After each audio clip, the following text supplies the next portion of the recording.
Hello world and welcome to the third episode of the Dispositions of Petty Pinky Smiffa, and I'm your host, Petty Pinky Smiffa. When in doubt, you gotta stick that pinky out. Now today's episode is not brought to us by Circle.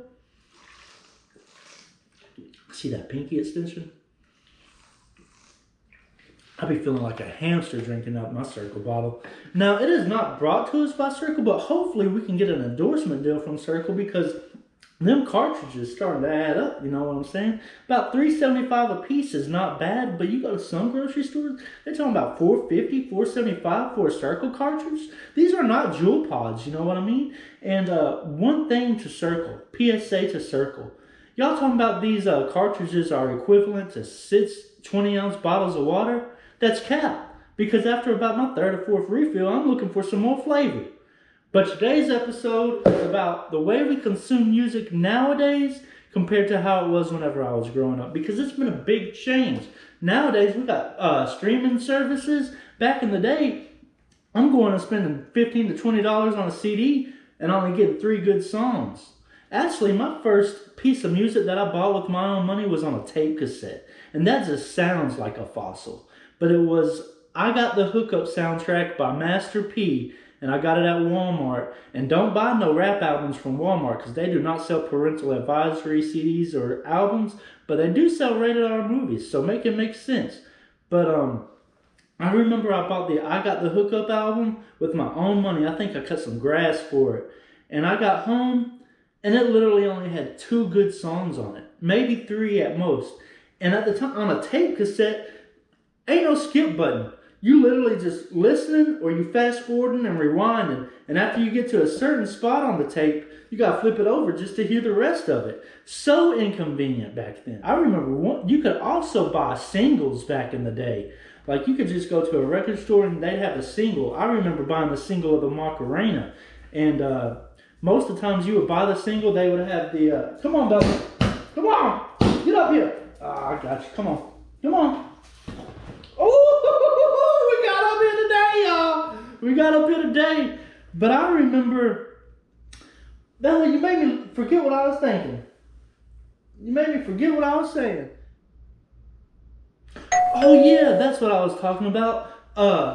Man, you would go buy the single, and it would have about 4 or 5 different versions of that song on there. Sometimes it just have it'd have the instrumental, then they would say like the radio version, then the club mix, and on the Macarena, man, some versions I couldn't even understand, you know what I'm saying? But then after I started getting more into music, I started getting into CDs, compact discs, and I was interested into everything, like all type of music. I remember I bought the Brandy CD, because it had that song, The Boy Is Mine, featuring Monica. And if y'all don't know that song, Brandy and Monica, The Boy Is Mine, one of the greatest songs of all time. Like, just go listen to it and thank me later. And a compact disc will run you about $15 to $20. But at Target, the new releases would be about $11.88. So I'd go hit Target. And also Target would sell the parental advisory copies, unlike Walmart. I remember my friend sent me to Walmart to buy Master P, The Last Dawn. This is how we knew what was going on with Walmart. I bought Master P, The Last Dawn, and he gave me the money for it. And whenever I got back to his house, we put that thing in the CD player, and we were highly disappointed that we couldn't hear any of those cuss words that were on there. And but it's just been a big change. And honestly, I do like the way we consume music today more than I did when I was growing up. But when I was growing up, it was just an experience. It was just, I will say the only difference that I really miss about the way I listened to music back then compared to now is whenever I would buy a CD, man, I'd sit there and I'd take my time. Like, even if I ain't like that song, I'm just going to listen to that whole song, the whole 3 minutes and 43 seconds to determine if I like it or not, because I just spent my allowance on this album, you know what I mean? And there are albums. There were CDs like Mr. Don't Play by Project Pat, 400 Degrees by Juvenile, Badass by Lil Boosie, and The Block Is Hot by Lil Wayne. I bought all 4 of those albums. I know 3 or 4 times each, just because they're so good. And I would play those albums so much that they just get scratched up.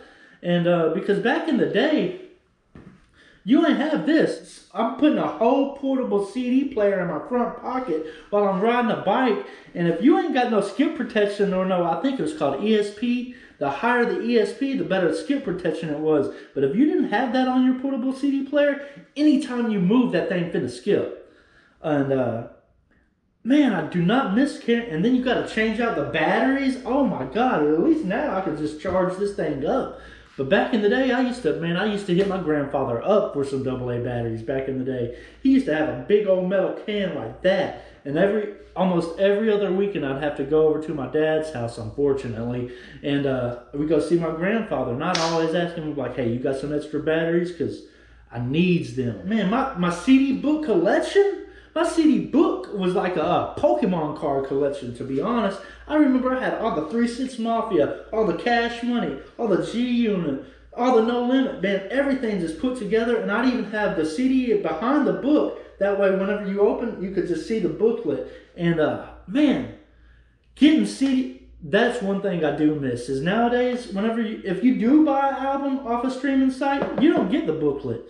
But, on a physical copy of a CD, man, you get that booklet out, and it'd show, they'd have like thank yous on the back of the book, and then it would show like who produced it, and I would learn rappers' real names just to determine if they're writing their music or not. And I'll tell you, not everybody does. And but I would learn like Ludacris, Chris Bridges. If I opened up a Ludacris album and I didn't see Chris Bridges' name anywhere, I didn't like him no more. But I'm pretty sure Ludacris did. I was just using him as an example. I forgot to mention this the other day whenever I was recording, but whenever CD burners came out, wow, game changer. Nowadays, computers just come with them, but I remember when my dad first got our first CD burner, man, it would take, however long the CD was, that's how long it would take to burn the CD. And then over time, man, it would burn in just 2 or 3 minutes. But I would go to school and people would give me a list of songs, and then I go back home and I burn them, and I'd charge about $5. No, I'd charge $10 for a custom CD. Then if it was like a new release, say if Juvenile 400 Degrees came out, I'd just charge them $5. But a custom CD was about $10, unless I fuck with you, then I got you for the $5. But man, CD burners was a game changer back in the day, and I just wanted to go back over that. I even started up a little company. It was called Bootleg Records, and because my music taste is just better than everybody else's, and I would just make my own mix CDs. I would just have like Bootleg Records, and they would be called, instead of Now That's What I Call Music, it would be called All Mixed Up Volume 1, and then I think I hit to damn Volume 33 by the time I retired. And me and my homeboy Timothy Chambers, back when we went to DuPont Hadley Middle School, man, we used to be slinging CDs and pitchy sticks and all type of. You could get 105 pitchy sticks for $1, and then you charge 5 cents per pitchy stick. That's $5 right there. So me and my homeboy Tim Chambers, we be slinging pitchy sticks and CDs, and then one day our science teacher, her name was Miss Mickle, she busted us. She confiscated everything. I had about 75 CDs in my backpack. Tim probably had about 4 or 5 bags of pitchy sticks, and everything gone, confiscated. But the next week we had a talent show, so we stuck our little asses up into that office and we got all our shit back. So how you feel about that, Miss Mickle? Huh? Okay, I just wanted to talk about that, but CD burners was a game changer back in the day, y'all. You can even be a new artist and get on Spotify or Apple Music. Whereas back in the day, man, I'm just depending on the source to tell me. And I'm not talking about the source. It was a hip-hop magazine called The Source, and there was also XXL. But that's how I would get all the news about all the new albums coming out, or even if somebody was going on tour back in the day. You ain't really know how to get information except for the TV and magazines. And nowadays, magazines are pretty much gone thanks to social media, because anything you want to find out, you just jump on social media and there it is. I love it. I love the new streaming apps. You got Spotify. I love Spotify. That's probably my favorite streaming app right now, is because it's so easy to find new music, new artists. Whereas like Apple Music is good, but it's just so selective, whereas Spotify is so much more wide of a variety. One thing that makes me cringe is when I get around people my age and they're like, oh, I love rap music. And then they put on Snoop Dogg. You ain't got no Suicide Boys, no Puya, no Key Glock, no 21 Savage, no Trippie Redd. Huh? Jeez, get with the times, y'all. There's some people that think MJG is a group. It's 8-Ball and MJG is a group. I'm gonna have to make a whole nother video about today's rap music because that's been a big change. The way rap music is now has been a really big change, and that'll be my next episode. And I'm about to wrap this one up now, but I just wanted to talk about it because it's been a big change. And probably the other biggest change that I can remember going through was switching schools from the school McGavick to Hendersonville. Whenever I switch, man, McGavick is it's pretty much going from urban to suburban. You know what I'm saying? There's probably, man, I'll tell you this, at McGavick, I was the minority.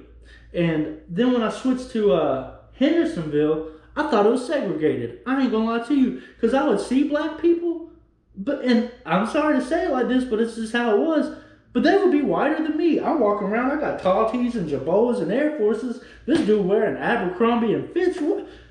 I don't even know where I'm at right now. And, but I remember in my first week at McGavick, y'all, I remember going into the bathroom by myself, and never again did I go in the bathroom by myself at McGavick. But one time I was going into the bathroom at McGavick, and this dude looked at me. He said, "What's up with them pockets?" And I was like, "I don't know. They're Sean John." And I didn't know what he meant, but he meant what's inside them pockets. And he came up and he grabbed my pocket, and I just remember I just looked at him. I said, "Man, about a week ago, dude, I just lost my mom, and I'm just trying to exist." And that fool just looked at me, and he just let me go. He just looked at his homeboy, and he said, "We ain't gonna bother him." And then actually he ended up looking out for me the rest of the year until I switched to Hendersonville. And then, like I said, when I got to Hendersonville, that shit was crazy, dude. Like, that's another story. I know some of y'all are like, "You just gonna end the video like this?" Yep. When in doubt, you stick that pinky out, like and subscribe. Thank you. Have a good day.